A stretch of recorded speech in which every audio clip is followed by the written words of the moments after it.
ఓం శాంతి. మన ఎదురుగా ఉన్న అన్నయ్య బాబా యొక్క విశేష రత్నం.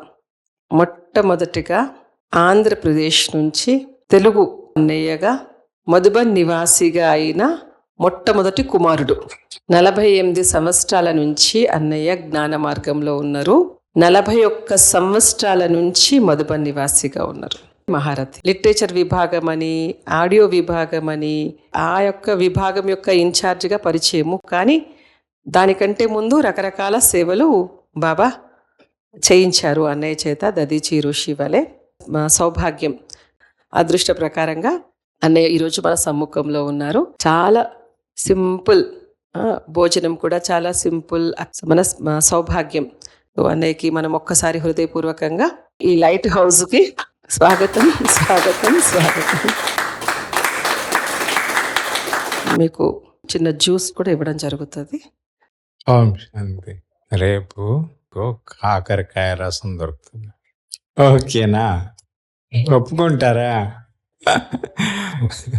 కానీ ఆ చేదున్నా సరే దాంట్లో గుణాలు బాగా ఉన్నాయి. ఠీకే. పొట్ట పూజలో ఎంత లాభం ఉందనంటే, పొట్టని ఎక్కువ పెంచుకుంటే చాలా లాభాలు. ఏంటంటే ఆరోగ్యాలు ఖరాబ్ అవుతాయి, ఆ తర్వాత మళ్ళీ డాక్టర్స్కి లాభాలు దొరుకుతాయి, మెడిసిన్స్ అమ్మే వాళ్ళకి లాభాలు దొరుకుతాయి. ఎంతమందికి లాభం. నేను ఎంతోమందికి ఎందుకు చెప్తున్నానంటే, అక్కయ్య మాదిరినైతే భోజనంలో చాలా కంట్రోల్గా చేస్తూ ఆరోగ్యాన్ని బాగు చేసుకున్నారు. సో మీరందరూ కూడా ప్రేరణ తీసుకోవాలి. ఎందుకంటే ప్రాక్టికల్గా ఇక్కడ చేస్తున్నారు కదా.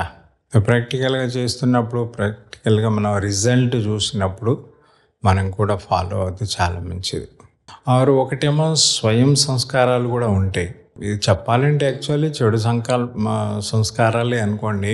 విపరీతమైనటువంటి భోజనం, మితిమీరిన ఆహారం భుజించకూడదని చిన్నప్పుడు ఎప్పుడో విన్నాను, నాకు ఇప్పటికి గుర్తుంది. కానీ ధారణ మాత్రం నేను చేయలేదు.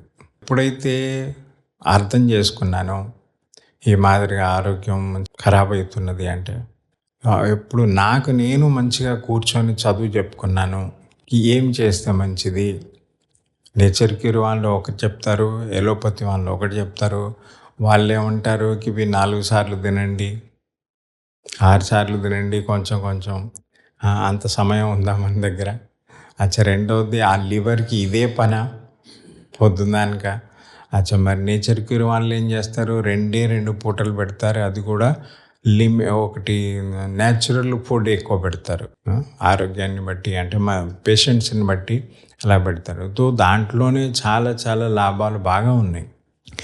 ఇప్పుడు అక్కే చేస్తున్నారు, మీకు తెలుసు, ప్రాక్టికల్గా చూస్తున్నారు, ఎంత సేవ చేస్తున్నారు.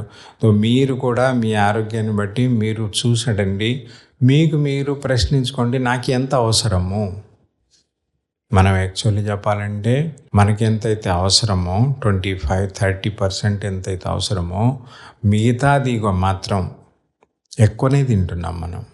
చూడండి, మనం మంచి మంచి భోజనం, హెవీ భోజనాలు మనం చేస్తాము. కానీ అవసరం ఎవరికి? ఎవరైతే కష్టపడుతున్నారో, హార్డ్ వర్క్ చేస్తున్నారో వాళ్ళకి అవసరం. కానీ వాళ్ళకి దొరకక వాళ్ళు తినట్లేదు.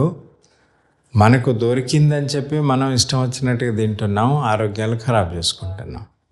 మనకు అవసరం లేదు, మనం తింటున్నాం. చూడండి, బాబా జ్ఞానంలో కూడా బాబా మనకి ఎన్నోసార్లు ఇషారా చేశాడు. బాబా ఏమన్నాడో తెలుసా? మీరు ప్రసాదం అనుకోండి తినండి. కానీ మనం ప్రసాదం అనుకొని తింటున్నామా? ఎవరికి వాళ్ళే అర్థం చేసుకోండి, నేను ఎందుకు అడగాలి. దాదీజీ అప్పుడప్పుడు ఏదైతే ప్రేమనిస్తుందో అదే మాదిరిగా దాదీజీ నన్ను ఏమన్నా మోటు అంటే లడ్డు గోపాలు అని అంటారు కదా. తో నాకు చిన్నప్పుడు యాక్చువల్లీ చాలామంది నన్ను లడ్డు అని పిలిచేదనమాట. ఎందుకంటే తినడంలో నెంబర్ 1 కదా. కేవలం ఒక డజన్లు ఇడ్లీ తిని స్కూల్కి వెళ్ళేది, నేను ఎక్కువ తినకపోయేది. తో అందరు లడ్డు అయినది. మీకు మంచిగా అనిపించవచ్చు, మంచిగా అనిపించవు. మరి ఒకప్పుడు నేను కూడా ఇష్టం వచ్చినట్టుగా తిన్నప్పుడు, అప్పుడు నన్ను ఎవరన్నా అన్నారనుకోండి నన్ను, అప్పుడు ఎలాగుండేది? మంచిగా అనిపించకపోయేది కదా. సో అందుకని చెప్పి నేను చెప్తున్నాను, మీకు మీరు చదువు చెప్పుకుంటే మాత్రం మీలో పరివర్తన వస్తుంది. అది శరీరం కోసం కానివ్వండి, ఆత్మ కోసం కానివ్వండి, అవసరం ఉన్నంత తినండి. అది ఎంత అవసరం మనకు. ఇలాగ కొంచెం అటెన్షన్ ఇచ్చినట్టయితే చాలా మెడిసిన్స్ తోటి మనం దూరం అయిపోవచ్చు. అనుభవంతో చెప్తున్నాను, ప్రాక్టికల్గా అక్కయ్య కూడా చూస్తున్నారు కదా మీరు. ఎవరు చాలా యాక్టివ్గా ఉంటారు, నేను చూశాను కదా. లేకున్నట్లయితే ఇలాగ నేను 3 పూట్లు, మన భారతదేశంలో ప్రేమ తెలుసు కదా. ఇప్పుడు నేను అంటాను మీ ఇంటికి వస్తాను మాతో, రండి బూరెలు గారెలు పెట్టేస్తానని అంటారు. మరి అది తిన్న తర్వాత నేను సేవ చేయగలుగుతానా? బాస్ ఖాతం, అవునా కాదు?